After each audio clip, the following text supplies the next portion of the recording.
The Chicago Bears were forced to cancel yesterday's OTA practice because they violated some offseason rules.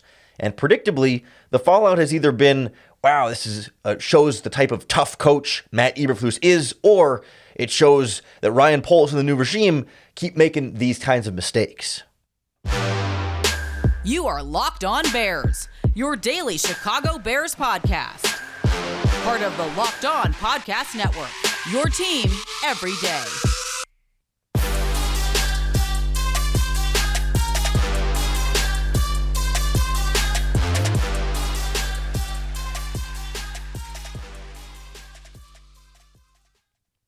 This is Locked On Bears, and I'm your host, Lorin Cox. I'm here to bring you your daily, in-depth Chicago Bears news and analysis. You can follow me on Twitter at CoxSports1. You can follow the podcast on Twitter at Locked On Bears. You can like Locked On Bears on Facebook. Join the Locked On Bears Facebook group for even more Bears talk. And make sure you hit that subscribe button on the Locked On Bears YouTube channel to keep up with all of our video podcasts as well. Thanks for making Locked On Bears your first listen today. Today's episode is brought to you by Blue Nile. Make your moment sparkle with jewelry from BlueNile.com. Locked On Bears listeners get $50 off your purchase of $500 or more. It's a podcast exclusive that includes engagement. Use our promo code LOCKEDON at checkout. On the show today, we check in on the Bears' canceled OTA practice. We'll kind of go through where they apparently violated the NFL rules. We'll kind of get some of the background on what exactly they did wrong that led to them getting this practice forced to be canceled by the NFL. And I want to sort of look at this from both sides, because depending on how you want to spin this story, you can either spin it as a good thing for the Bears, or you're seeing people spin it as a bad thing for the Bears. And you know, that's how this offseason goes, but the Bears are certainly an easy target in either direction. So we'll kind of look at both sides of this and maybe try and find where the truth is and the reality is somewhere, like it most often is, in the middle. We'll start with what we know for sure, right? The Bears were originally scheduled to practice on Tuesday, yesterday, like it was a normal day of OTA practices. And then all of a sudden, it's not exactly clear what the timeline is. Like, it's not like the players all showed up and then were necessarily like told to go home, but we don't know exactly when they were notified that they would not be allowed to practice for Tuesday. It's just one day that they were sort of removed by the NFL. So you're not allowed to because the Bears violated offseason rules in the collective bargaining agreement earlier in the offseason in May, because apparently they had too much, or I guess any amount of live contact during their May practices. It's supposed to be essentially no contact practices during those voluntary minicamp OTA practices in May. And the reporting coming from, first, I think the Chicago Tribune was the first to confirm it, was that there was too much contact during those OTAs. If you look from the Chicago Tribune story, the quote, I think Dan Wiederer was the reporter on this one. According to the league source, the Bears were warned for having practices featuring too much contact last month, with requests made that they alter their practice activity to adjust. Eventually, when proper adjustments weren't made, the NFL Players Association was asked to get involved, and the NFL stepped in, deciding that the team was in violation of league rules. As a result, the Bears were required to forfeit one of their OTA practices. I don't know if that means the Bears got to pick what day it was forfeited, or the Bears, or it was just sort of decided for them that it would be yesterday, Tuesday, June 7th practice that would be forfeited. But regardless, no practice. It was, I think, supposed to be open to the media. It was not, because they did not practice. And so all of a sudden, the response to it comes out very clearly on one of two sides. Let's start with real quick, like the positive side here, right? It's like, oh, Matt Eberflus is bringing this mentality to the Bears that their practices are going to be tough. They're going to be apparently like too tough and too physical, like the Tribune reporting, right? That the Bears were warned for having practices with too much contact in May. And apparently someone found out, and the NFL warned them, like, hey, tone down the practices because you're having too much contact. And apparently, again, the reporting from the Tribune was that the proper adjustments weren't made. The Players Association gets involved, the NFL steps in. But all this is to say, like, Matt Eberflus wants his players to be tough, wants them to do this physical contact, and says, to some extent, maybe screw the rules. We need to practice this contact. We need to be physical, and we need to maybe try and skirt away with this. And what worst case scenario, our punishment is we're going to lose one OTA practice in June. Let's do it. Let's be physical throughout this camp, establish that tone in the first year, right? Especially in this first offseason of Matt Eberflus, wanting his culture to be in place. Set that identity early, because, by year 2 and year 3, the players will have been established in it and will carry that culture for you. And you might not have to be as intense about it and as specific and hard on it as Matt Eberflus needs to be in this first year, where everyone is still figuring out how exactly they're going to fit what he wants them to do from that mentality, that hits principle, that hustle, intensity, turnovers, and I can't remember what the S is. I haven't got them all memorized yet, but it's all about that playing to the whistle and finishing plays and hitting and being firm and winning the sort of the mental side of the things, really controlling those aspects that you can control. And you can see how it's easy to spin this and say, yeah, like this is what we want from the Bears team. We want almost like, not quite that they're like bad boys or the bad guys in there, but like, they don't play by the rules, and they're tough, and they're going to have that extra contact, and they're going to be tougher than these other teams that are going no contact, and those other teams are going to be soft, and the Bears are pushing this through and showing, yes, this is what this team is going to be under Matt Eberflus. And this is a good thing. It's a good thing that they got in trouble. It's a good thing that they lost this practice, because it was worth it to have that extra contact in May. That, to me, seems like that's the way you take this news and you spin it positive, right? That's the way to feel optimistic about this regime, to feel optimistic about this team, and to have hope and to be excited about Matt Eberflus and the mentality, for sure. I think you're seeing more of that coming from the local side, the Chicago media, the bloggers, the fans on social media. But you also get then some of the national perspective that sees the Bears and Ryan Poles and the new regime and Matt Eberflus as maybe sometimes a low-hanging fruit or an easy target to criticize. So we'll kind of look at the negative spin here, and then also where the truth might not be quite so black and white, next on Locked On Bears. This episode of Locked On Bears is brought to you by our friends at BlueNile.com, where you can celebrate all of life's special moments, from creating the custom engagement ring of her dreams to giving a classic and timeless jewelry piece, all at prices you won't find at traditional jewelers. Blue Nile's been around for decades as one of the top online jewelers, but because they're online, you can cut out a lot of the middlemen, a lot of the sales force at the front desk and the commissions there, and get a much better price, whether you're ready to pop the question or you're just celebrating a milestone moment. Find jewelry as unique as her with the modern convenience of online shopping at BlueNile.com. No matter what you're looking for, Blue Nile has jewelry experts on hand 24/7 to help you find that perfect piece. Every order is insured, it ships for free, and it arrives in discreet packaging that won't give away what's inside. Make your moment sparkle with jewelry from BlueNile.com. Locked On Bears listeners are going to get $50 off your purchase of $500 or more. It is a podcast exclusive that includes engagement. Use our promo code LOCKED ON. That's LOCKEDON, Locked On, to shop stress-free and find your forever piece. Go to BlueNile.com today.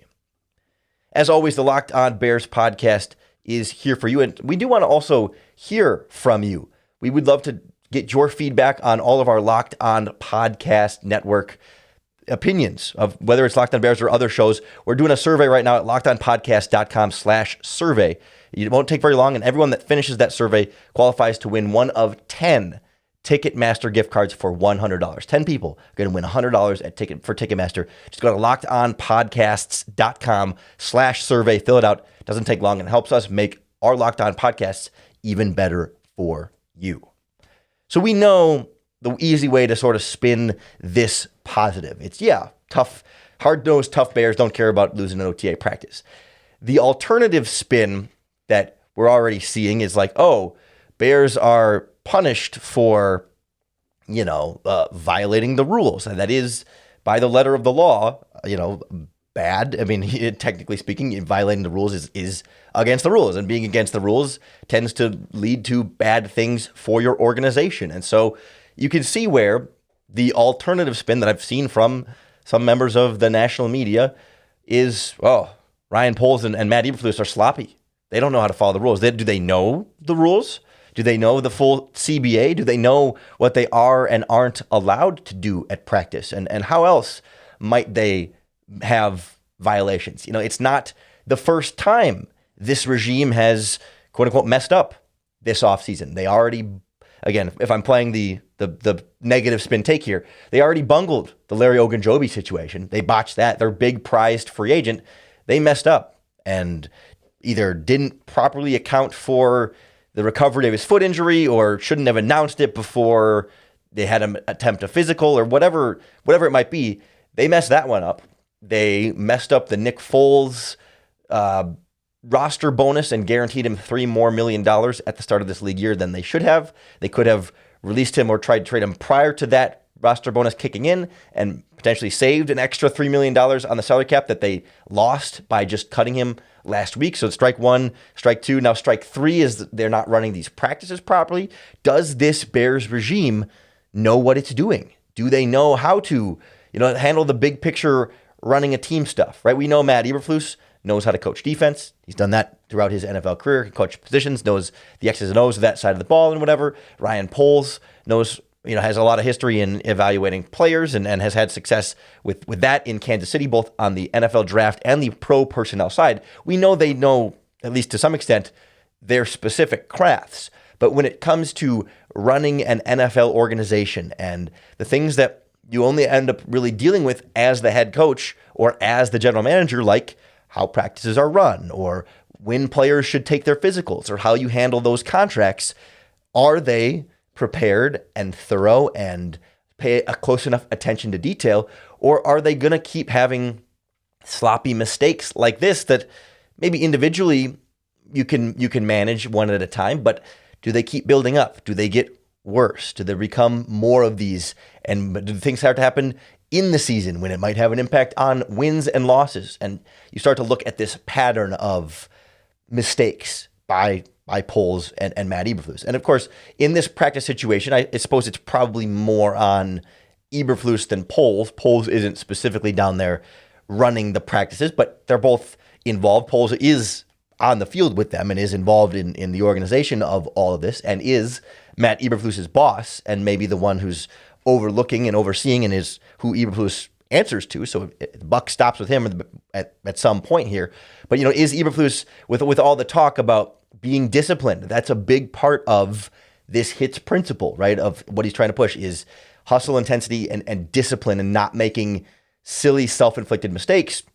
This would seem like a violation of that sort of responsibility there, right? Of, if you're trying to not be disciplined, part of discipline is following the rules. And, like Matt Eberflus got mad when the players were too physical and had a fight situation after during one of the practices and said, like, we're not going to tolerate that and have that. So, like, he's harping on the players for being disciplined, but is the organization and the team being disciplined in how they run practice? Because clearly it doesn't seem like there's been enough discipline because they have been too physical and too much contact to violate the rules and now lose this extra OTA practice.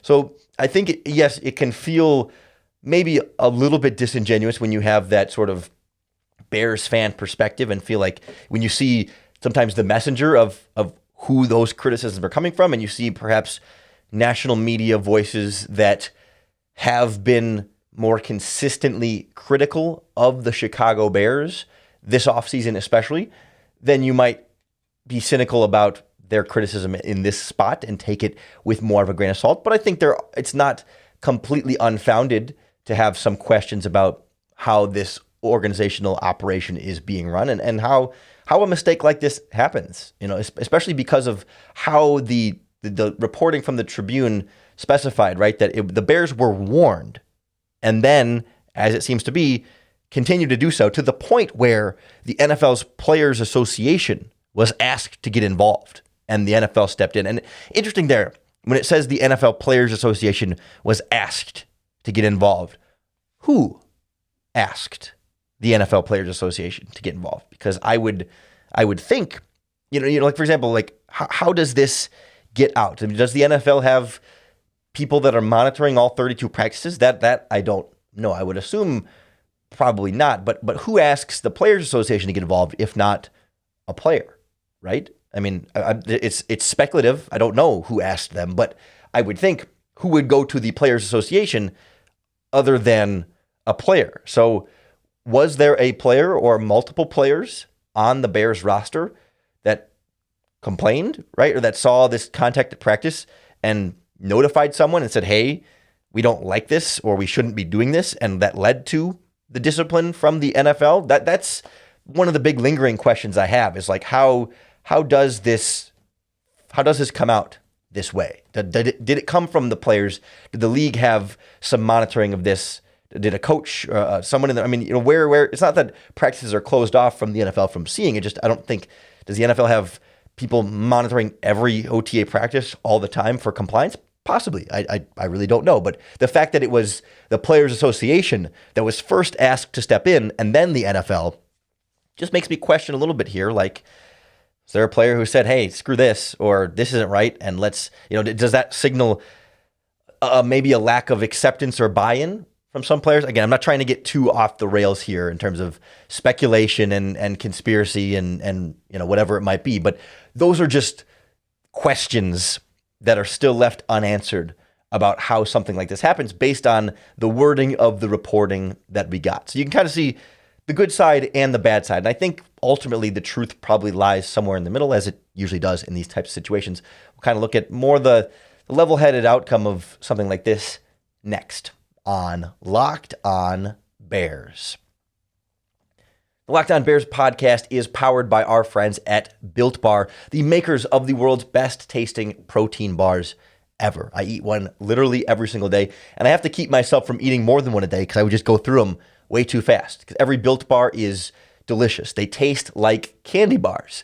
But most importantly, they're low sugar, low calories, high fiber, and high protein. They just brought back the caramel brownie Built Bar with a caramel swirl on top. It is so good. It tastes like a candy bar, that chewy, chocolatey, caramely flavor, but it's only got 4 grams of sugar, 130 calories, 17 grams of protein. It's the perfect alternative to that candy bar, that sweet treat that's loaded up with calories. None of that. Built Bars are here for you. Head on over to built.com, enter in our promo code LOCKED15, and you're going to get 15% off your next order.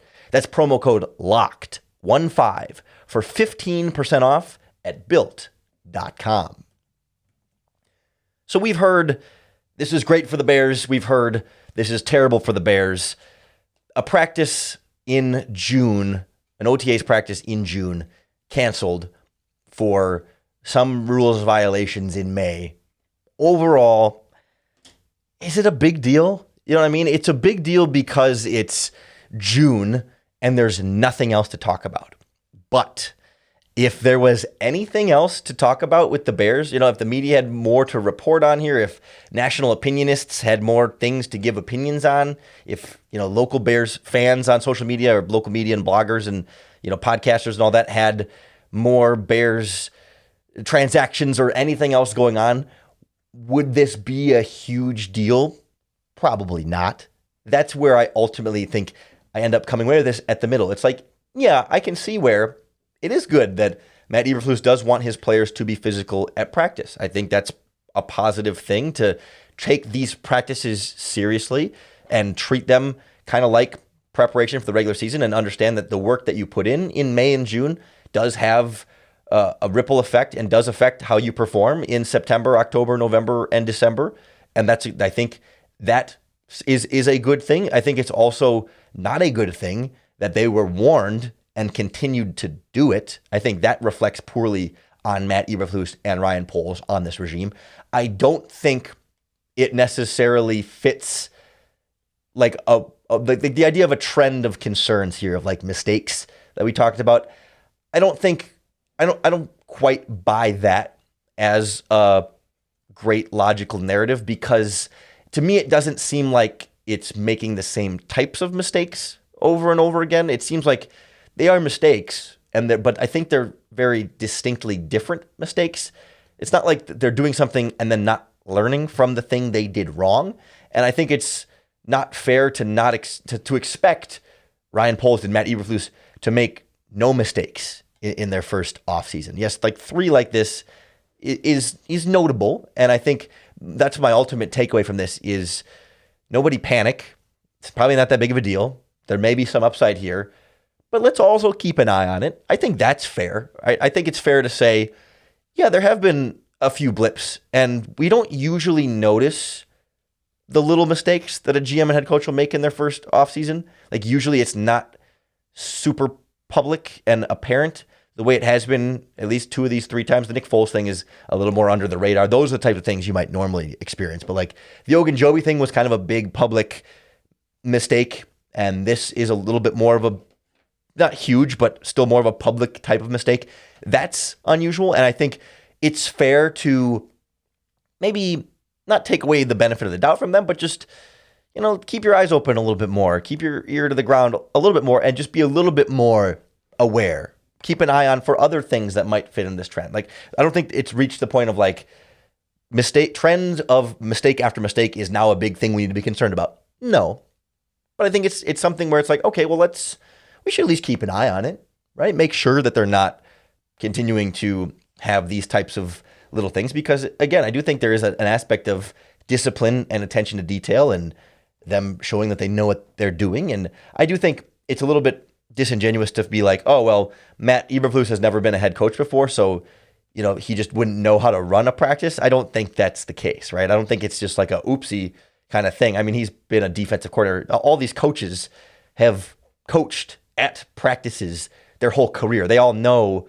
what the rules are for OTAs. The rules didn't just change. They have changed in the last decade or whatever, but like they're not brand new this year. So every single coach on that coaching staff should know what is allowed and what isn't allowed. And if any coach doesn't know, the rest of them will know. Like, right, collectively, their brain power should be that they know what isn't allowed at practices. So I think it is then a little bit more intentional and not just oops, we messed up, we forgot, we didn't know the rules. Like this feels much more intentional that way compared to like the Ogunjobi thing with the foot injury and the failed physical, much less intentional. And that's a little bit more of like they didn't properly account for that outcome or whatever, however you want to spin that one. So OTA missed, big whoop. 1 practice missed in June, not going to change the number of games they win in the regular season.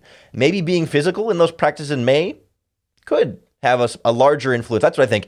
If there's a benefit to be gained by being that physical in those May practices and getting in trouble with it, the benefit you gain from that rules violation, I think, outweighs whatever you lose from 1 OTA practice. So I'm okay with it. I'm keeping a skeptical eye open on further things that might consider rules violations or other mistakes from the regime, but I'm not worried about it. Not going to be panicking about it. Don't think it's a huge reflection on Ryan Poles and Matt Eberflus as regime. That'll be measured by, well, maybe not exactly wins and losses this season. It'll be measured by player development this season and wins and losses in the long term. We'll be keeping a close eye on any and everything this head coach and general manager combination does throughout their Bears tenure. So make sure you keep tuning in to Locked On Bears. Hit that subscribe button to keep up with all of our daily, in-depth Chicago Bears news and analysis.